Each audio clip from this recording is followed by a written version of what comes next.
복귀 이후에 이재명 대표를 굉장히 입에 많이 올리고 있습니다. 어떤 전략인지 의도인지 이수진 앵커의 브리핑을 듣고 오겠습니다. 한동훈은 이재명만 때린다. 요즘 한동훈 전 대표의 행보를 보고 이런 평가가 나오고 있습니다.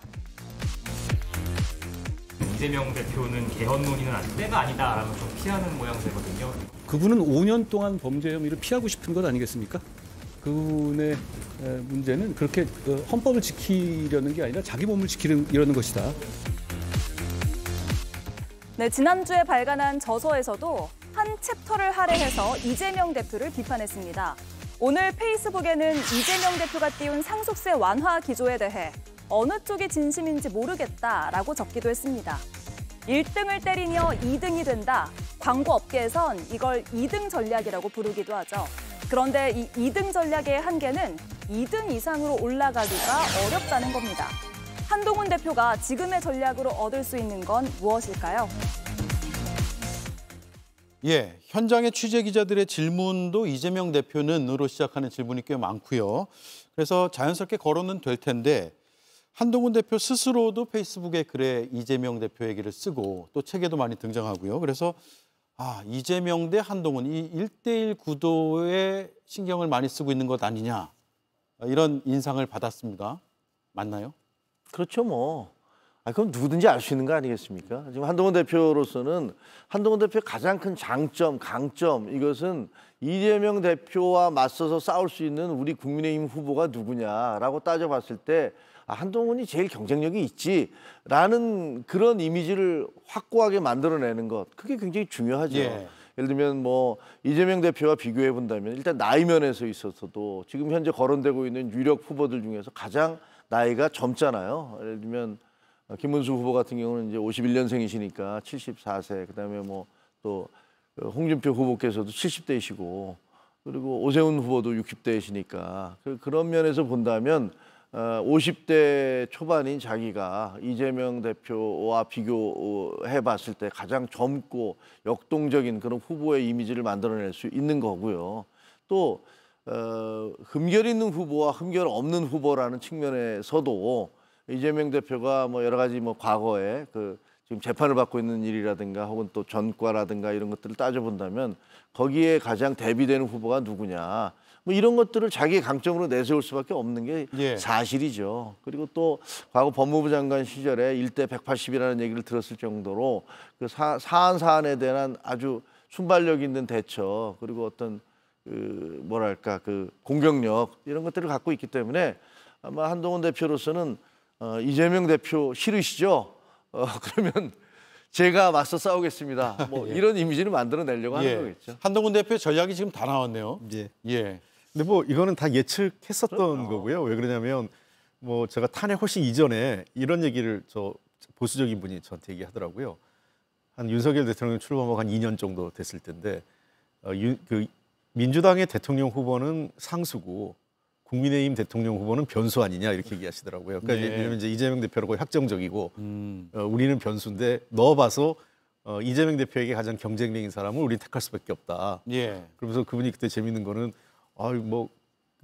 제가 이제 다른 분도 얘기했어요. 한동훈 대표 아닌 다른 분도 얘기를 했더니 우리가 2년 전에 윤석열 대통령도 우리 대통령을 잡아오는 검찰인데 대통령 후보로 만들었는데 못할 게 뭐 있냐 이렇게까지 얘기를 하셨어요. 그만큼 뭐 기본적으로 이런 거죠. 누가 넣었을 때 이재명 대표보다 경쟁력이 있느냐 이런 건데 현재까지는 그게 썩 경쟁력이 높게 나오는 것 같지는 않아요. 아마 그게 지난번 탄핵과 비상계엄 때 했던 이재명 대표, 한동훈 대표 입장이 내부적으로 결집도가 상당히 좀 떨어져 있는 것 같아요. 그거를 이제 어떻게 극복하느냐가 한동훈 대표의 이제 과제라고 할 수 있는데 저는 그렇다 하더라도 아까 뭐 2등 전략도 이제 이수진 앵커가 말씀을 하셨는데 이거는 이제 내부에서는 2등 전략이지만 국민의힘에서는 1등 전략이죠. 왜냐하면 이재명 대표의 대척점이 내가 있다는 걸 강조해서 그래서 나쁜 전략은 아니지만 이재명 대표에 대한 네거티브만을 갖고는 제가 보기엔 이재명 대표한테 승리하기는 어렵지 않느냐. 그러니까 내가 이재명 대표보다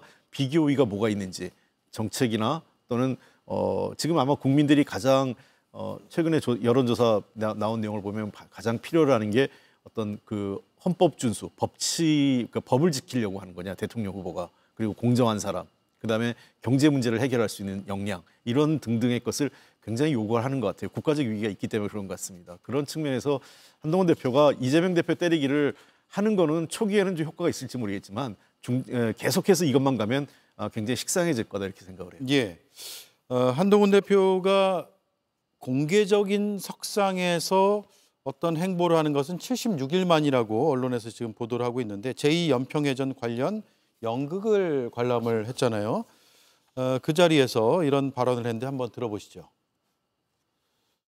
보훈과 안보를 목숨처럼 여기는 정치를 하겠습니다. 결국은 우리가 보훈을 얼마나 중요시하고 제복 입은 영웅들을 얼마나 예우하는지가 우리를 더 안전하고 강한 나라로 만들 것이라고 저는 확신합니다.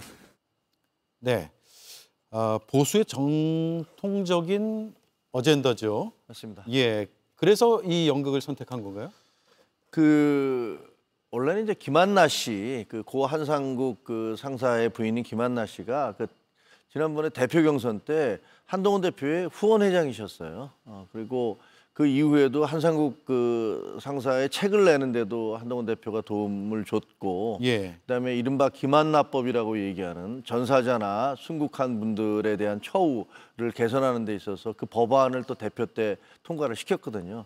그러저러한 이유로 김한나 씨가 감사함을 표시하면서 제2연평해전에 대한 연극을 보러 와달라 이렇게 얘기를 했을 때 흔쾌히 당연히 가겠습니다라고 해서 왔던 건데요. 저 자리에는 또 윤종섭, 지금 옆에 보인 저분이 왼쪽이에요? 예, 그렇죠.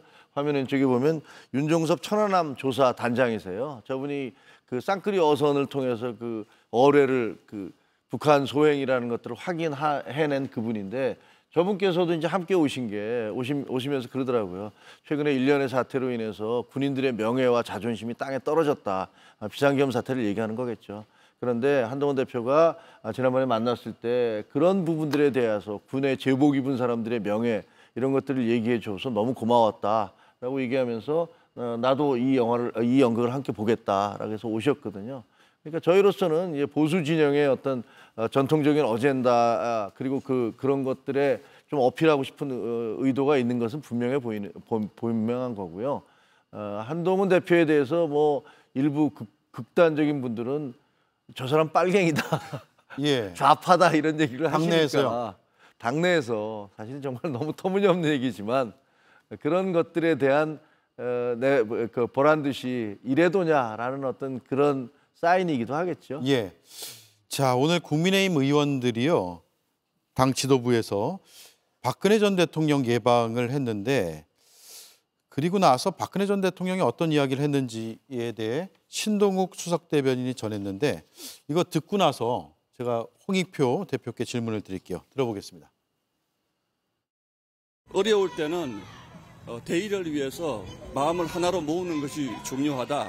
개인의 소신이야 항상 있을 수 있지만 집권당의 대표가 소신이 지나쳐서 사사건건 대립각을 세우는 것은 바람직스럽지 않다.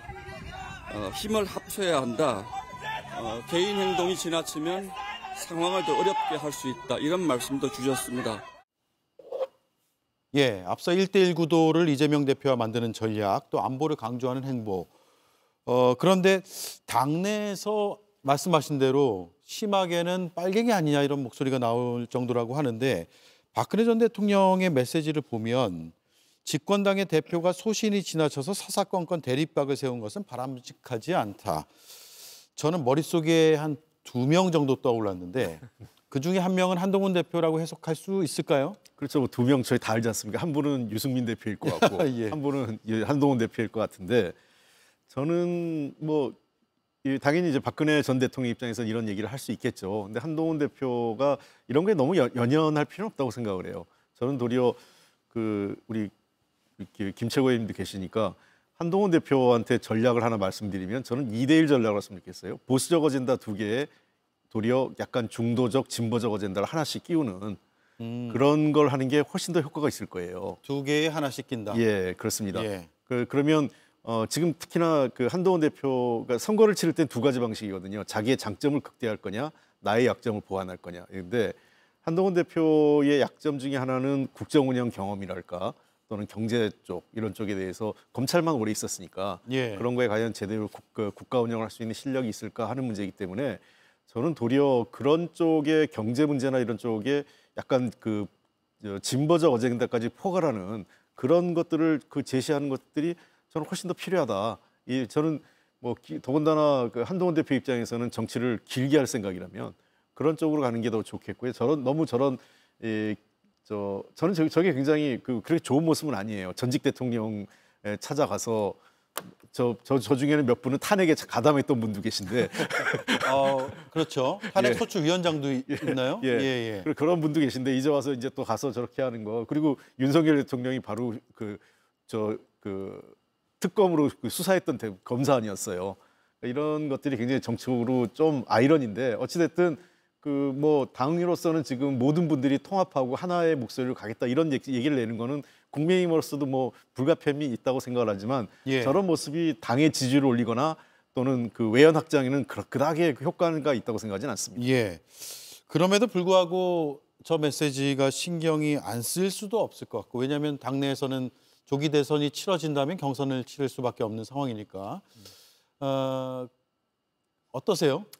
아까 조금 전에 그 사진을 보면서 저는 저게 정치구나라는 생각도 들어요. 아까 말씀드린 대로 뭐 박근혜 대통령에 대해서 그 탄핵 소추를 하면서 얼마나 공격을 가했던 분들이 있습니까? 근데 거기에 대해서 지금 또 가서 본인들의 본인들에게 필요한 이야기를 끌어내기 위해서 이제 찾아갔던 걸로 보여지는데 정치가 참 무상한 거구나라는 생각이 드는데 저는 박근혜 대통령께서 뭐 본인의 생각을 얘기하시는 거는 어쩔 수 없지만 저는 동의하기 어렵습니다. 예. 대의를 위해 마음을 하나로 모은다고 그러셨는데 어떤 대의죠?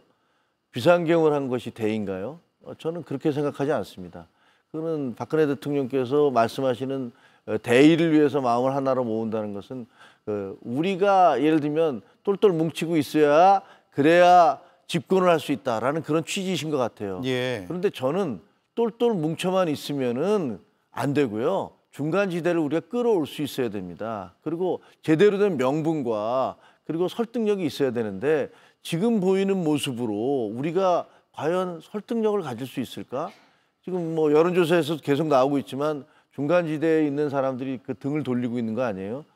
이거는 우리끼리 모여서 우리끼리 만세를 부르고 잔치를 벌일 수는 있지만 집권은 불가능해지는 겁니다. 쉽게 얘기하면 영남 자민련으로 그냥 전락해서 점점 쪼그라드는 그런 모습을 보여준다는 건데 그렇게 당을 만드는 것이 대의가 될 수 있을지는 잘 모르겠습니다. 그건 저는 옳지 않다고 생각하고요. 그리고 뭐 소신이 지나쳐서 사사건건 대립각을 세운다는 것은 예를 들면 윤석열 대통령이 예를 들면 의정 갈등 문제 같은 것들에 대해서 그걸 밀어붙이실 때 그럼 그것을 옳습니다라고 따라가는 것들이 그게 과연 국민을 위한 것인지는 잘 예. 모르겠습니다. 예. 근데 한 가지는 제가 한동훈 대표한테 정말 하고 싶은 건 한동훈 대표 표현이 가끔은 좀 과할 때가 있긴 해요. 그러니까 이제 지난번 TV 토론 때 이제 나경원 대표하고 이제 충돌했던 그러니까 이제 법무장관한테 청탁한 거 아니냐 이런 식으로 해서 문제가 불거진 적도 있었는데 진짜 저는 정말 한동훈 대표가 좋은 정치인이 됐으면 좋겠다 이런 생각을 갖고 있어서 당 대표가 되고 대선 후보가 되려면은 좀 더 포용적인 그런 입장도 좀 필요하지 않냐. 왜냐하면 지금 현재 한동훈 대표의 이미지는 너무 검사 이미지가 강해요. 여전히 네. 현직에서 물러난 지 얼마 안 되니까. 그래서 검사 한동훈이 아니라 정치인 한동훈이라는 이미지, 그다음에 국가를 운영할 수 있는 지도자 이미지의 한동훈을 어떻게 보여줄 거냐가 제일 고민스러운 지점이라고 생각합니다. 예. 저렇게 박근혜 전 대통령을 탄핵하는 데 앞장섰지만 찾아가서 웃으면서 사진을 찍을 수 있을 정도의 포용력이 필요하다는 말씀이신가요? 저는 그걸 포용이라고 얘기하지 않고 제가 아까 바람직하다고 얘기하지 않지 않습니까? 예. 저쪽이 아니라 당에 이제 그 한동훈 대표에 대해서 공격하는 분들이 있어요. 근데 그래서 한동훈 대표가 그 공격을 좀 이렇게 수용하는 모습이 좀 필요하다는 거예요. 예. 어떻게 답하시겠습니까?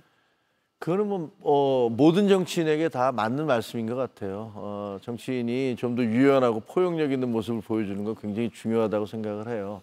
근데 또 한동훈 대표는 한동훈 대표 나름대로의 어떤 자기의 장점과 강점이 있는 거 아닙니까? 아까 말씀드린 대로 법치, 헌법, 준수, 그다음에 공정 뭐 이런 말씀하시잖아요. 국민들이 가장 원하잖아요. 자세히 적어 놓으셨네요. 그러니까 아까 홍익표 우리 의원님께서 말씀하신 대로 그런 것들을 국민이 원하거든요. 근데 제가 생각해 보면 법치, 헌법 준수, 공정 이거 다 한동훈 대표가 가장 그 여러 명의 후보들 중에서 가장 대변할 수 있는 이미지가 아닐까 이런 생각도 들어서 예. 홍익표 의원님 말씀을 잘 새겨들어서 본인의 어떤 유연함도 갖추면서 또 본인의 어떤 색깔을 변치 않는 거. 그러니까 바다 같은 거잖아요. 바다는 뭐 오줌물, 똥물, 빗물 다 같지만 짜다는 속성을 잃지 않기 때문에 바다잖아요.